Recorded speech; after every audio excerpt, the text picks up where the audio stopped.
ఆడపిల్ల పెళ్లి పీటలకి వెళ్లే ముందు గౌరీ పూజ మాత్రమే చేస్తుంది. కారణం ఏమిటో తెలుసా? అమ్మా, నన్ను కన్నవారిని విడిచిపెట్టేస్తున్నాను, నా తోబుట్టువుల్ని విడిచిపెట్టేస్తున్నాను, నేను నివసించిన ఊరు విడిచిపెట్టేస్తున్నాను, కన్నవాళ్ళని, ఇంటి పేరు, గోత్రం, స్నేహితులు, బంధువులు అందరినీ విడిచిపెట్టి వెళ్ళిపోతున్నాను.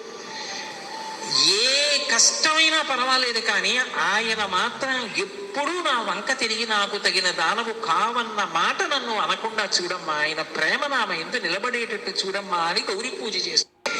ఆడపిల్ల పెళ్లి పీటలకి వెళ్లే ముందు గౌరీ పూజ మాత్రమే చేస్తుంది. కారణం ఏమిటో తెలుసా?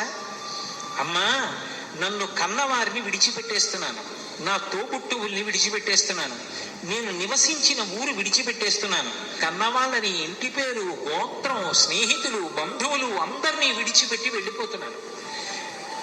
ఏ కష్టమైనా పర్వాలేదు, కానీ ఆయన మాత్రం ఎప్పుడూ నా వంక తిరిగి నాకు తగిన దానవు కావన్న మాట నన్ను అనకుండా చూడమ్మా, ఆయన ప్రేమ నామ ఎందు నిలబడేటట్టు చూడమ్మా అని గౌరీ పూజ చేస్తుంది.